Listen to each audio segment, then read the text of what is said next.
welcome into Pushing the Limits. This week I am joined by Liam Pingree from Ireland, so all the way around the world. He's taken time out of his evening to be with us today, so thank you very much, Liam. Welcome to the show. Lovely to have you. Thank you, Lisa. Pleasure to be here. Right, and now we're going to get into some interesting stuff today. People are going to be really excited to learn about this. Now, you are the founder of a company called Neuronic. Before we get into what Neuronic is, which sounds really interesting, can you give us a little bit of your background, and then how did you get here, and how did you get to be founding this is a photobiomodulation red light therapy device that you've developed, but give us a bit of your background before we get into the science of this. Yeah, okay. So I guess it really was an entrepreneurial kind of spirit in me from a young age. And I had worked in several different businesses, some startups. I worked in fund administration. I worked in an off-grid solar company in Rwanda.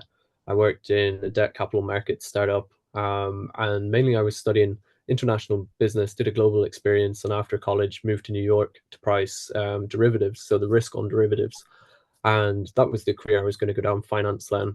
After a year of doing that and COVID kind of hit, that really went up in the air. I was going to move back to London. And so it turned out that I had seen this video on Facebook of all places. And in the video, there was a guy called Max, and he had Parkinson's, and he was taking tablets for a couple of years. And after a couple of years, he thought these aren't kind of working anymore. So he rang a friend. He's seen a study on red light therapy on mice in Australia, and he thought, hey, the red light has worked on these mice that have Parkinson's, and they got better. They couldn't work on my brain. And so he gets this bucket, puts a strip of near infrared lights in, staples it under his chin, and wears it twice daily. And after a couple of years, in the video, it reports Max is playing the piano again. 9 out of 10 symptoms improve. And I thought, this is, too crazy. It's the first time I'd heard of red light therapy. And I went and Googled it and had seen there was a lot of papers. And I'd actually noticed the video in college and parked the idea, thinking that I want to go down that kind of finance route. Meanwhile, while going through that kind of stage, I had an auntie that went through cancer and had memory loss, and got to the stage where she couldn't remember faces even when you were there in person. So that was kind of hard, and I had then experienced what it was like for someone to kind of go through that. And it kind of just clicked that maybe this is something I want to do. Being a bit entrepreneurial, seeing this idea and having someone go through that, I thought, why can't we make something based on research and get it out to the masses rather than have people make their own kind of at-home device? And that's kind of our mission. It's exactly, and we found a device that we upgraded. We put in 1070 nanometer lights and designed it. And after that, we're now putting 100% of the profits back into research and development, so we can actually further enhance the devices and hopefully bring down the cost as well, economies of scale. So that's our kind of mission. We want to make this accessible to more people and get an FDA license for the approval of something like Alzheimer's in the future. Yeah. And we've got an avalanche of Alzheimer's coming at us, just humongous statistics of how many people are going to have Alzheimer's in the next 5 to 10 years. It's really quite frightening worldwide. And this is going to debilitate not only the people that are dealing with Alzheimer's, but the caregivers. And as a caregiver or someone who's had major brain injuries, I know what an impact that has on my ability to function with my businesses, because, mums need care all the time, and this is going to cripple so many people's lives. So that's just Alzheimer's. That's not Parkinson's, ALS, multiple sclerosis. That's not, all of the other long COVID, for goodness sake, all of those sorts of things, ADHD, with autism, all of these other things that are in the background as well. So of course, when anything comes up that it's going to help with brain rehabilitation or supporting brain health, I'm into it. And I'm always listening out for the next thing. And red light, I have a red light clinic here. I have red light panels.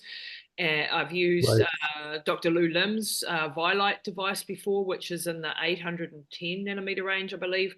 And Mum uses that on the daily. And I've seen firsthand what red light can do, both from a systemic, from skin health to healing injuries to, brain health. But when I came across your guys, this Neuradiant 1070, which is your device, and this for people listening looks like a helmet. Are we allowed to call it a helmet? We can actually have it right here, so it kind of looks like that for the people on video. Yeah, so And you for can the see ones it. on YouTube, have a look on this because it looks like a bike helmet, but it's a very sophisticated bike helmet, and it's got thousands of LED lights on the inside of it that are pulsing at, what is it, a range? It's a range, and it goes from 1050 to 1070, I believe. Is that right? So it has 256 LEDs inside. It's at the 1070 nanometer range. Mhm. And then it can pulse anywhere from 0 to 10,000. So it doesn't have to pulse, but you can set it that way. Yeah. Right. Okay. So you've developed this very easy to wear helmet that you can use a couple of times a day, or depending on your protocol, and then we can get into that in a little bit. And it's got 256 LEDs in it. And what is the red light doing in the brain? So why did you pick the 1070 nanometer range as opposed to most of the research, and certainly the panels that I have are in the 620 to 850 sort of a range? This is going really quite high up the scale, so to speak, to 1050, 1070. What is the difference between those nanometer ranges, and why did you pick that one? Yeah, great question. So the 1070 nanometer range is in the near infrared, so it's actually invisible to the human eye. Sometimes the question we get asked is, hey, I've turned on my device and the lights aren't coming on. We actually Yeah. have two test lights on either side, so people can see, okay, there's something going on. But if you shine an old phone, like through the camera, you can see the lights actually coming in. Mhm. But to the human eye, it's invisible. So it sits on the invisible spectrum. And why we chose this light is because a study in AT Texas, Hanley Liu and Tyrrell published a paper that was showing lasers to LEDs, Mhm. and it was done on the forearm, but they were showing the 810 to 1070. And in the report they published, it said that the 1070 had longer lasting effects and actually penetrated further. Mhm. So that's kind of why we wanted to pick this wavelength over the typical 810. I don't think that's anything to say against the 810. I No. think that it does different things because it can penetrate a little further. I think then the difference with the 600s, the 700s are maybe better for the skin and kind of surface level. But I think they all have different benefits. We went with the 1070. We have great results with it. And I know in Durham University and Paul Chizot published a study and talks about it. He's a great talk online where he talks about the 1070 actually going through, and because the brain is made up of so much water, it Mhm. actually acts as nearly a magnifying glass and refracts into the brain and has more of an effect. And that's his kind of, I suppose, scientific understanding of why the 1070 actually works better than a lot of other wavelengths because you don't have that same reaction for some reason. Does that is there any sort of thermal sort of effect when it's going so deep into the brain and it's doing something to the water? Is there any problems with heat transfer at all or anything like So typically, the 1070 we use LEDs. So LEDs are non-invasive. They're not high enough power as the lasers typically, and they're not collimated all onto some kind of area where it could heat up the tissue. So that? typically, they're regarded as very safe. Yep. So it's not like a laser. So because we often hear about lasers being used to, for skin peels and goodness knows whatever else they use them for. Yeah, So the LED technology, if you like, is a lot more safer and able to be used at home for home use. exactly, and that's what we want it to be. We wanted a unit that was simple to use, easy to put on, comfortable to wear. You get the controller, you click one of your programs, and then it starts, and you wear it from 5 to 15 minutes a day, Mhm. and it's kind of you put it away then. So it's quite easy to use. Yeah, that's what's really brilliant about it.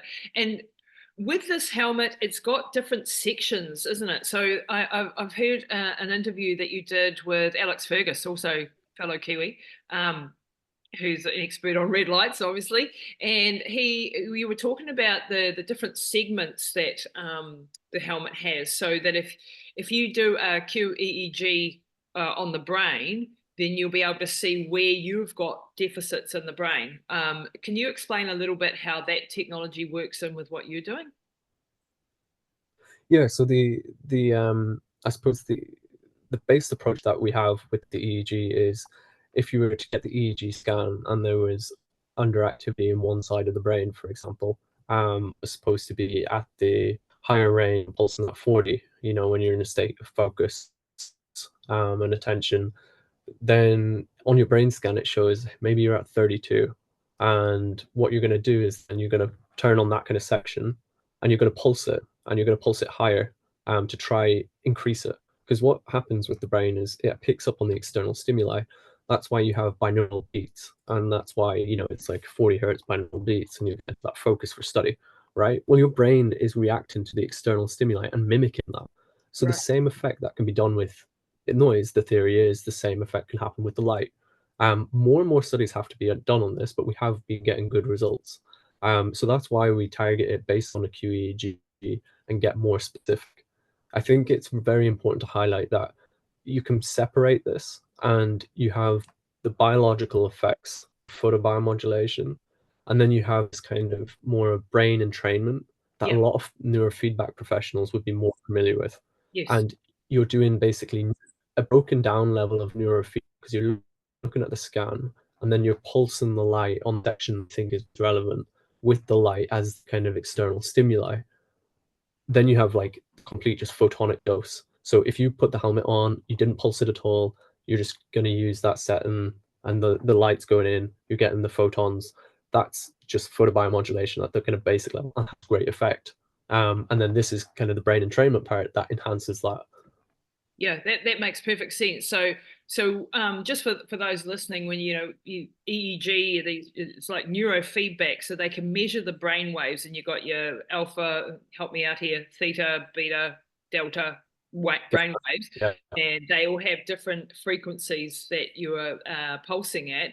And if someone has ADHD, for example, maybe you've got, is it too much gamma in that case? Do you know which one it is?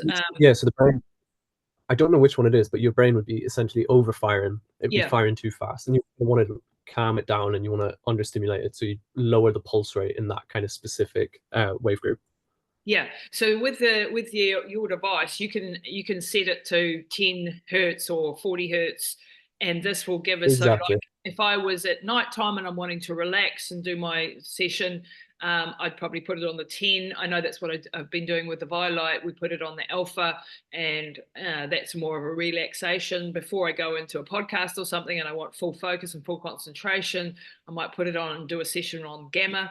And with your device, though, you can split that between all the 6 areas of the helmet, can't you? So you can go, I want more on this side and then less on this side, and that's where the power of this device comes in, because you also offer consultations for people who are dealing with, so there's this the set standard 4 different types of protocols that you could run.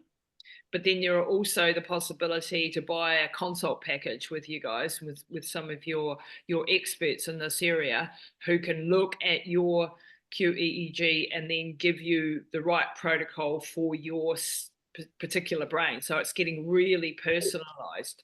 Tell us a little bit about that journey for people, and why, what would you recommend if people are looking at this device? Can Joe Bloggs is just wanting to optimize his brain, hasn't got any major issues yet. Just buy the device, put it on, Hmm. choose one of the preset modules. But someone who's maybe got Alzheimer's or Parkinson's or ADHD or autism or that type of thing, they Yeah. probably be better to get a block of consultations with you. Yeah, that's usually what we suggest. But again, it's not medical advice. We're kind of looking at the brain as the organ and seeing what's kind of going on there. Mhm. So typically that is the way it works, though. People will want to get a further understanding and personalized one.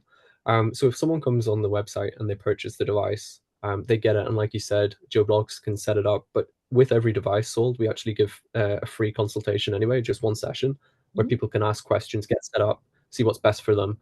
And that isn't the EEG scan or anything like that. if people buy the package, and they can purchase the package after that session, so maybe they want to just chat first and then they want to purchase that as an add-on, they go to a local clinic where they can actually get the QEEG, then they would send that in to us. And then once we look at it, we analyze it. And then based on that scan, we'll then make recommendations on a certain program that you can use.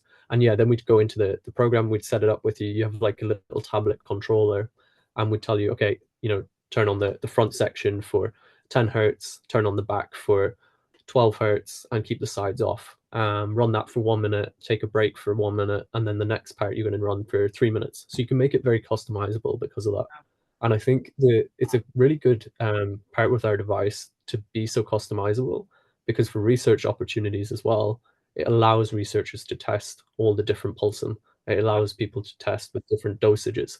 And I think that's also a really good thing, because it allows a lot more researchers to kind of start looking deeper into the science and further understanding exactly what protocols work best for what. And I think we have a good idea, but I think there's still answers that need to be found out. Yeah. You've got lots of research. So have you got any research yourself ongoing through the company? We have one trial that we're recruiting for. Last year, there was a study published on long COVID, and we are in another few active ones, but they're not yet released. And then we have more coming later in the year that are in the planning stage. And these are working with other kind of parties. They're not, some of them aren't funded by us. They're research institutions or other facilities that are doing this, and we're just involved in them. The one we're recruiting for, that is funded by us, and that's on our website. We are also working with the FDA. We want to get a medical device license with Alzheimer's, but that's going to take a bit longer because we are a company that we don't have investment in. We're actually using the resources to actually be able to fund this kind of research. Wow. Yeah. And to get FDA approval for a medical device takes a long time and have a lot of, you better be an ultra marathon runner, I think, as we're talking about. Yeah. You can get through all the hoops, but that would be amazing if you could get to that point. But I mean, there's over 9,000 studies, I think, last time I checked with red light therapy and brain. Like, this is not new. This is we've got lots more to learn, as you pointed out. Where is some of the research that are pointing us to this? This could be really beneficial. So maybe if we go through some of the common things like Parkinson's. Obviously, you mentioned the gentleman with the bucket, Max. Yeah. Is Parkinson's one of the things that can be? I mean, this is not medical advice, and all the disclaimers there, but what is the research sort of showing for Parkinson's, for example? Do you know any research off the top of your head? Putting you on the spot. Yeah, I don't know a huge amount of the Parkinson's research, because we have clients that have Parkinson's that we're working with, and they have great results. But because with the FDA, you kind of have to pick one area that you're going after, specifically for the trials, and that is Alzheimer's for us. Right. So I haven't been like too, I suppose, involved in the research on Parkinson's. I know there are companies that very much specialize on that and having great results, and they're publishing a lot of papers. And I think the Parkinson's patients that we have, or clients, I suppose, are seeing great results with it. Typically, after a few weeks of use, they are noticing things like tremors being reduced. But then again, it's very subjective, the kind of findings that we have so far with the device. We really need studies and metrics to be involved, to be really saying, hey, this is definitely working for Parkinson's. Yeah, and I mean, this is the problem with everything. We need research, more research on every damn thing there is now on demand. And we can't wait for all the research. Is my take on it is, like, if something has got some research, it's safe. Safety being the biggest factor of consideration. Cost obviously is another consideration. But otherwise, why not? If you could afford it, why not try these things? Because if you wait for the research to catch up, you may be dead before that happens, like, especially when you've got some of these major issues, that like Alzheimer's and Parkinson's and things. So go hard and go now is sort of my approach to things. But then I'm a little and I think, right. And I think if you don't kind of do something when it's actually becoming so notable, I mean the history of this has been around for years. In the 1970s, NASA used it on the International Space Station. I think it was firstly for increasing the growth of plants, but then they later found out that it could be used for accelerated wound healing. Yeah. So it's not like novel technology at all. No. I think it's a lot more on the brain, but we're getting a further and further understanding of this. But if it can accelerate wound healing, surely it's doing something on that tissue level. It's having that biological response, and it's actually helping, the damaged tissues. And it's helping increase blood flow, reducing the inflammation. So naturally and fundamentally, it's going to help alleviate a lot of symptoms with the different conditions that we're talking about, because a lot of root causes is inflammation. Absolutely. Like inflammation is at the cause of most problems in the brain and in the body, like this low grade chronic inflammation that we're getting as we just live and we're exposed to toxins and viruses and, all sorts of traumas and things that happen to us. We're going to have inflammation in the body, and down regulating inflammation, all its forms and all the cytokines and things that are involved with that has got to be good. I mean, I love my red light. I do it every day. I have all sorts of devices. I have 3 massive full panels in the clinic, and then I have also devices that go around body parts, and then I have little devices that I have under my feet when I'm standing at my computer. And I'm an absolute, fiend when it comes to red light therapy. And and I've done interviews with scientists on what red light does. So if you're wanting to, dive into some of that, go and check out past interviews that I've done with, Dr. Lou Lim and Dr. Berman. If you want to dive into the mechanisms so that you understand the science, but from the way I understand it as a layperson, is you're basically, you've got chromophores on your cells, and you're receiving the light, and that's helping donate electrons to the cytochrome C oxidase and the electron transport chain of the mitochondria is one of the things, at least, that it's doing, so that you're producing more ATP, so that if you've got dysfunctional mitochondria, then this is a way to bypass some of those problematic areas. And so this is, just getting more energy to the cells, down regulating the inflammation, helping the cells on a cellular level function better. Just Right. talking now in generalities, that's got to be good. That's got to be good for so many things. And this is why I think it's just, a systemic thing to be looking at, whether you're looking at it. I mean, I do it for my skin. And I know that from healing, like I've had mum who is 82 and obviously, got lots of problems, and we've had skin breakdowns and things from lying in bed too much when she's, had issues. The red light clears that stuff up instantly, like really, like within a day or two, like things that Right. would have been problematic bed sores for most people, healing really, really fast. I've seen some pretty incredible things with red light, so I'm just really excited. And of course, in the brain, everybody's going to react slightly differently, and some people will take longer to respond than others. So if you and Liam and I were chatting before, and the way I see it with biology is that most people don't give things long enough of a go for them to actually work. I see this time and again in the hyperbaric oxygen clinic. I try to set people up to understand that, give them expectations of how many sessions they're going to need, because people often have, especially nowadays in age where we have everything instantly. You want instant loading of your website. You want instant your app to do the transfer of money to your bank or whatever. Everything's instant.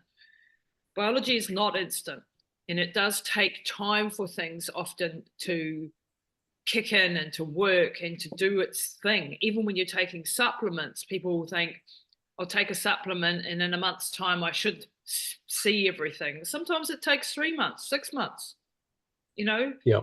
and things are happening at a cellular level. And another thing that I've noticed too with people is that they forget how bad they were, because because we're programmed to see negative, right? Because of danger in our environment, we don't always see the progress. When I was working with mum, back from her original aneurysm, I documented it with little home videos and iPhone videos and photos, and only then when I looked back at those photos, did I go, or those videos, and go, holy crap, we've come a long way. Whereas I was sitting that day going, we're getting nowhere, we're not improving, nothing's happening for the last 2 months.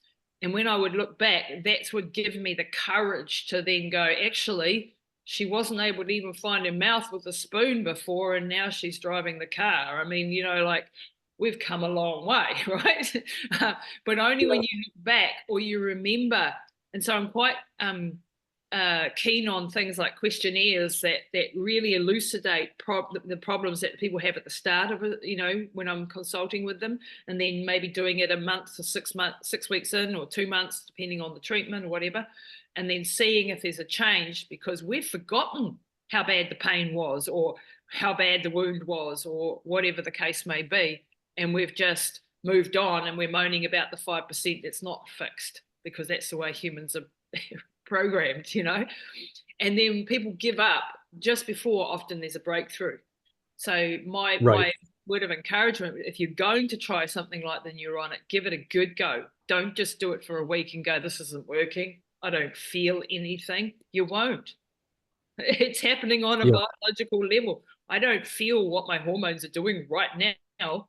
I don't feel if something is out of whack until I go and take a test and see that actually, something's out of whack, So and I think it's so different for everyone as well. Yeah. Like you said earlier, it works on a range of conditions, and it also works on healthy people. And then the timing of it is very different.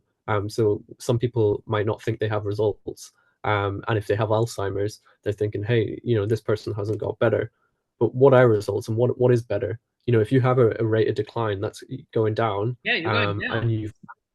and but if you've managed to pause that, and you don't see any like changes, but it hasn't got worse, it's very hard to say if she didn't use red light therapy or wasn't doing any other treatment, what it would have been if you didn't use that, and how bad it could have been. So it's very hard to kind of measure some of these things. Yep. But then if you talk about like a healthy individual, it could be quite different. We had a brain health lounge that we were invited to in Vegas before the Super Bowl. It was a football kind of party, and a lot of them get TBI. But actually, there was a device there that could measure your cognitive processing speed. And the device we had used before is called the Neurocatch.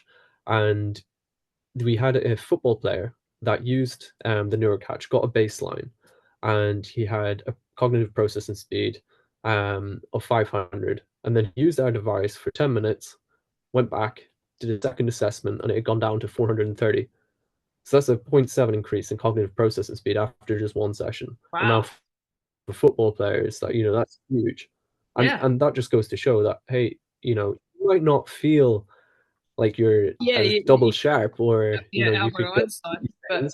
He felt he felt a bit better. He didn't know if it was kind of placebo, but then when you look at the results, you can actually see, hey, no, he really is. But it's just we might not actually pick up on that. So like you said, with the photos, the videos, it's so important to document it, because it's so hard to see change. And we have views changing daily, and you just pick up on it, slight changes, and you don't even realize how much has gone by. Yeah, no, this is so an important point for anybody dealing with any of these chronic degenerative diseases or acute injuries, that they don't give up too early, and that they do push through, and that they don't look for that. It's the same when I'm working with athletes, and you get the ones who've been athletes for a long time, who know how the body works, and that they're going to have to grind it out, right? And they just do what they're told to do. When the coach says jump, they say how high, and they just keep going, and they'll do whatever you say. You say stick a carrot up your nose, and they'll do it because they're just told to do it if they trust the coach, right? And then you got other people who want the instant fix. They want the pill. I had one yesterday. Oh, we've been on this pill for a month. I feel sorer. It's the fault of the pill. And I'm like, oh, like where do I begin with someone like that?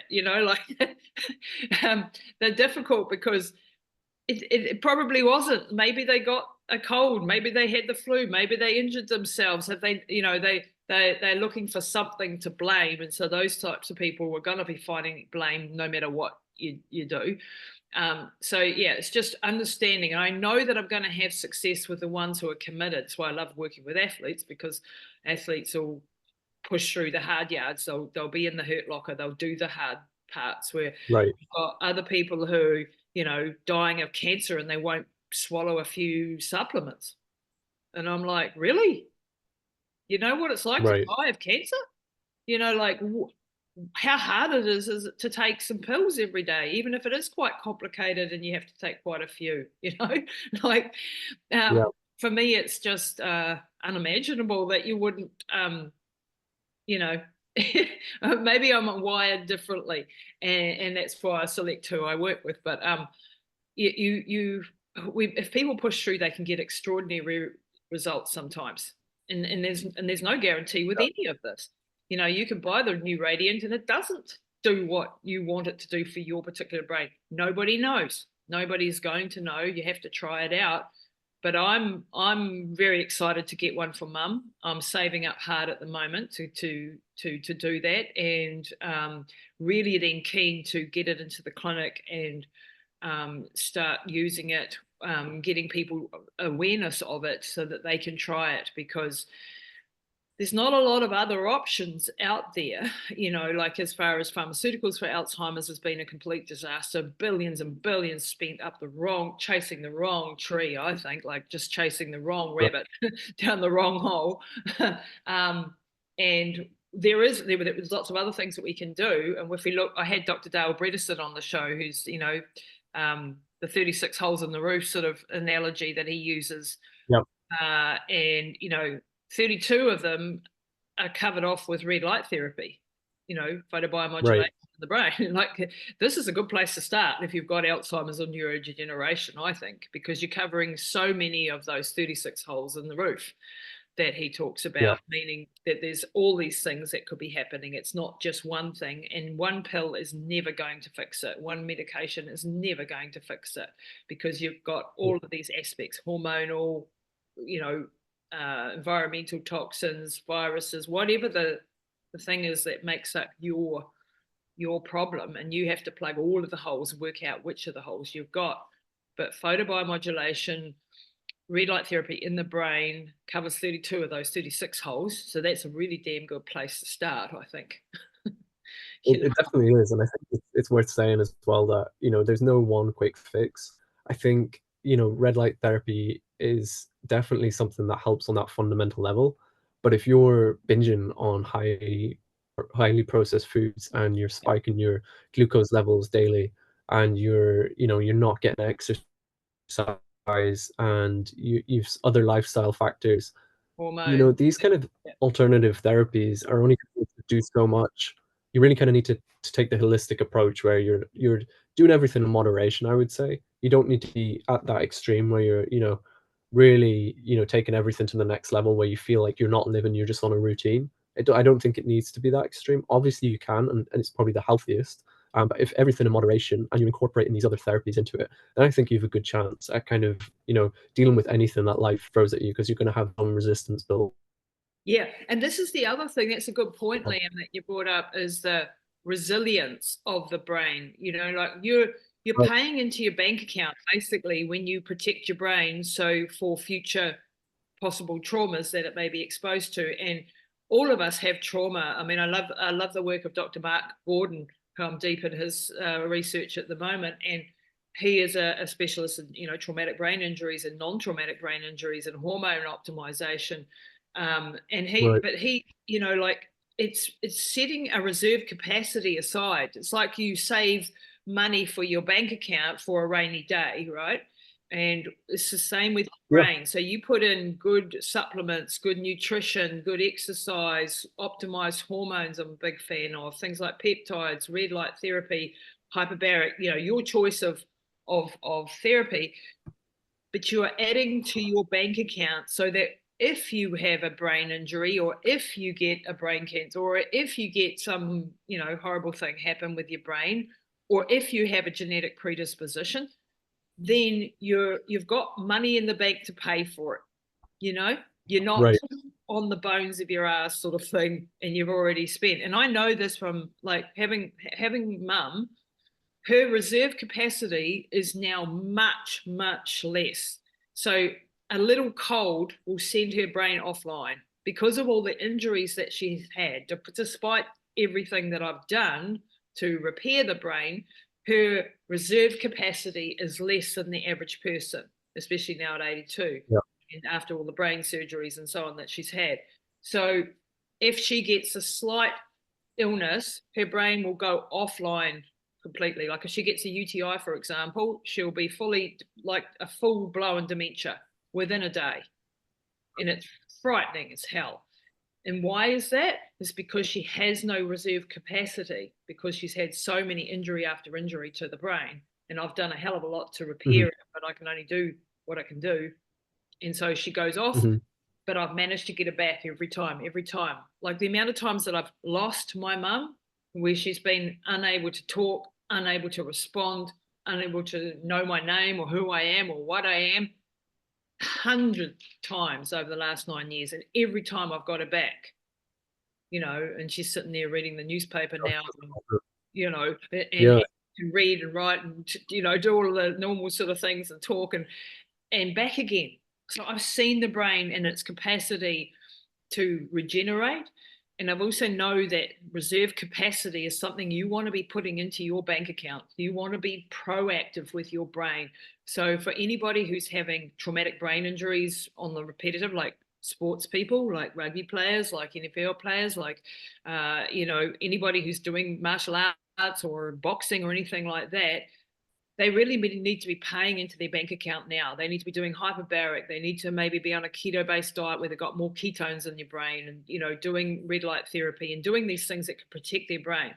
Because they know, I heard a statistic today, people in contact sports who have repetitive brain injuries are 19 times more likely to develop dementia than your average person on the street. 19 times, I think it was. Like a horrendous amount, much more than the genetic predisposition, which is between 3 and 12 times the amount, with if you've got the ApoE4 gene. This is even more than that genetic predisposition. So, be proactive with your brain's health if you don't want to lose it, because that is you. You lose your brain, you lose you. Other diseases and things affect your body, but you're still you. Not so when you have Alzheimer's and dementia, you lose your absolute essence, and the pain and the suffering that it causes your loved ones is also horrific. Absolutely. Yeah. And I think as well, like, you're talking about the building up that kind of resilience. I think it's actually more of a common thing now. We're looking at like holistic health. We're looking at, wearables. If you look at the Aura ring, the wearable that people have, and you go on the app, they have a recovery score. They have a resilience score now. They're looking at your daytime stress. They're looking at how much and how quickly you can recover. And I think, obviously that a lot of that's for the body. But the same thing we can think about for the mind. It's all connected, really. And so if you can do these things like you've already mentioned, to kind of protect the mind, keep it sharp, make it as healthy as it can be. Well, once it gets injured, once it's a football ball, it's a knock at rugby, someone can actually bounce back a bit quicker. It's obviously still an impact to the head. It's not great. You should avoid it if you can. Yeah. But it's going to be in the most prepared state for it. And then the sooner you can probably do these different things afterwards, the more likely you're going to have a significant recovery and have less damage occurred.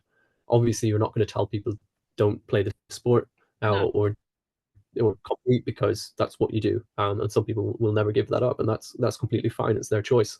But at least if you're wanting to be careful of it, maybe just look at some of these things and invest in it, because really it's the later half of that you're going to be missing out on if you don't kind of take a bit of action now. Yeah, totally 100%.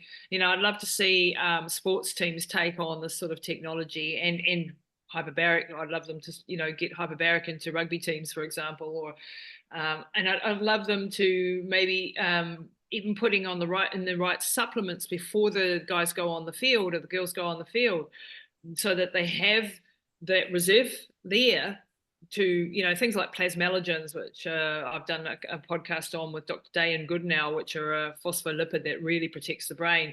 I mean, Dr. Dayan goes so far as to say that if you have plasmalogens on board before you have a concussion, you won't get a concussion. It's so protective of the brain. Actually, he's written a book called Breaking Alzheimer's that I highly recommend. Have a look at his work. Okay. Dr. Dayan Goodenow, and so you combine the plasmalogens with the NAC and the hormone optimization and the red light therapy and the hyperbaric, where you've got a recipe to be protecting your brain if you're going to go out and play rugby or basketball or whatever these high contact sports are, because we want to live life. We don't want to not live. We want to, Yeah. push our limits and be our best and do that, but not pay the consequences so terribly. And not only yourself pays the consequences, but the mood changes, the personality changes. A lot of people get, very aggressive or very problematic with their behaviors or suicides, these types of things. These are major things that destroy families. And that's why I'm very passionate about it. And having lived it, having lived it, not only with mum, but other members of the family who've had repeated brain injuries, and the consequences of it are just so enormous. So, I'm really grateful for people like you that are putting devices like this on the market, doing the hard yards, doing the research for all the scientists around the planet that are doing this, so that we can actually, take advantage of this. So Liam, is there any sort of finishing words that you'd like to leave us with? Anything that I know, like you're working on having? Is this right? You're working on having the QEEG as part of the helmet in future. Is that something that you're working on? It is something we're working on. It's very primitive at the minute. So we're working with the Santa Clara University over in California, and the idea is to have an EEG embedded into the helmet essentially, so it can read the brain, give the information to the helmet to then stimulate the program, and using like an algorithm, it can do all that kind of process that we do manually, lifetime. It's still in that very early stage, so it'll be a few years to probably develop some technology like this. But that is something we'd like to do, because EEGs are, you have to drive to a clinic. Sometimes you're very far away, they're not accessible, and there's a higher cost associated with it. And there's people behind it, and the people have to get paid as well. So it's understandable that there is a cost there. But we're trying to make that technology happen. But yeah, it's going to be a few years. Yeah, but the new Radiant 1070 is available now. You can get consultations. Your team have been kind enough to give me a code, and it's Tamati 100. So my surname, TAMATI with a capital T 100, and you'll get $100 off the device if you decide to do it. And you can get a consultation with that as well. So you can just let us know where people can go to buy this, and where can they connect with social media and all of that sort of good stuff. Yeah, so Neuronic.online, that's the website. It's the global website that anyone can buy anywhere in the world. And we give free shipping. And the socials are just Neuronic. So at Neuronic, you'll find us on Instagram, Twitter, Facebook, and YouTube as well. If you want to go online, you can see everything about the product. You can see the research that we're currently conducting. You can see the full team. And you can also call the number on our website and speak with someone if you have any questions or concerns about buying the device, or any other thing that you just want to discuss and speak to someone before making the investment. Yeah, because it is a significant investment, but it's an investment in your future, and I think well worth giving this a go, especially for those who are dealing with something major. Liam, thank you so much for taking so much time out of your very late evening now over in your part of the world. I do appreciate the dedication to your job and what you're doing and getting the word out there, and the amazing work that your very large team now does. And it's fantastic to be able to share this with my audience. And I'd love to be kept updated on any new developments. And if you do manage to get the QEG with the red light going, that would be really, really exciting. So thanks so much for being on the show today, Liam. Thanks for having me. It's been an absolute pleasure.